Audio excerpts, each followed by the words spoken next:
Good morning. আজকে একটা ছোট্ট মিনি ব্লগ নিয়ে তোমাদের সামনে চলে এসেছি। দেখো, আজকে সোমবার, আজ ছিল আমার নিরামিষ, ফুল ডে নিরামিষ।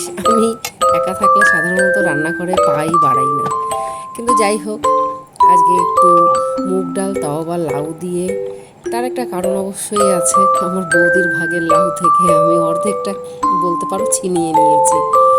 যাই হোক, আজকে দেখো আমি রান্না করছি মুগ ডাল। তবে এখানে একটা গোপন ব্যাপার আছে।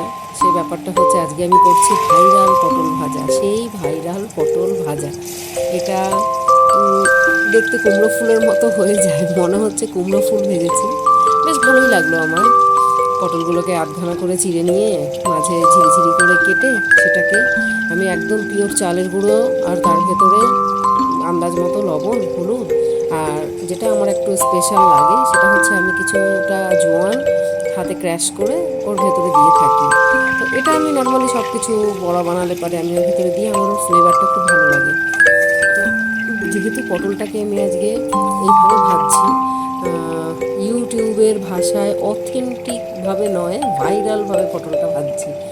তো যাই হোক, এইভাবে আমি দিয়ে দিয়েছি সুন্দর করে পটল ভাজা। এবার এই পটল ভাজা এদিক ওদিক করে লালচে হয়ে যাওয়ার পরে বেশ মুড়মুড়ে হয়ে গেছে, আমি আস্তে আস্তে করে এক এক করে তুলে নেব। তবে এর একটা কারণও আছে, আমি এই পটল ভাজার যে তেলটা থাকবে, এই তেলেই আমি ভাজবো আজকে আলু। আমি পটলটা খুব একটা পছন্দ করি না, তবুও যাই হোক, অনেকবার দেখেছি, দেখে ইচ্ছে হলো যে একটু করি নিজের জন্য। দেখো, বেশ মুড়মুড়ে ভাজা হয়ে গেছে, আমি একের পর এক পটলগুলো বেশ লালচে করে তুলে নিচ্ছি।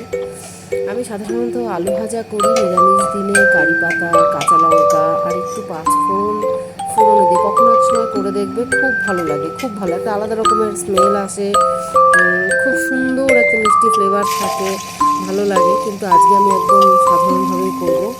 তবে কয়েকটা কাঁচা লঙ্কা আমি অবশ্যই চিড়ে দিই এর ভিতরে, যেহেতু অন্যদিন আমি পেঁয়াজ দিয়ে আলু ভাজি। তবে আজকে যেহেতু নিরামিষ, তাই পেঁয়াজটা যাবে না, শুধু কাঁচা লঙ্কা দিয়ে প্লেন আলু ভাজা। একটা কথা যেটা বলার, সেটা আমি দেখাইনি, দেখানোর মনে হলো না যে দেখানোর খুব একটা প্রয়োজন আছে। সেটা হচ্ছে, আমি আমার একটা গ্যাসের বার্নার ভেঙে গেছে, আমি একটা বার্নারে রান্নাবান্না করছি। তো সেই জন্য আমার এরকম বাচাত করে করে রান্না হচ্ছে আর কি, যাতে আমার গ্যাসটাও জ্বলতে থাকে, ওয়েস্টেজ না হয়। আগে ভাজা ভাজার পর্ব তুলে নিয়ে সেরে ফেলে এবার আমি এই কড়াতেই, এই তেলের ভেতরেই একটু পাঁচফোড়ন, শুকনো লঙ্কা, একটা তেজপাতা ছিঁড়ে দিয়েছিলাম, অবশ্য সেটা দেখা যাচ্ছে না, আদা বেশ গ্রেট করে, সামান্য একটু চিনি দিয়ে আমি মুগ ডালটা ফোড়ন দিয়ে দেবো। মুগ ডাল খুব একটা প্রিয় নয় আমার, তবুও যাই হোক, নিরামিষ দিনে এগুলো ভালোই লাগে খেতে, অসুবিধা হয় না।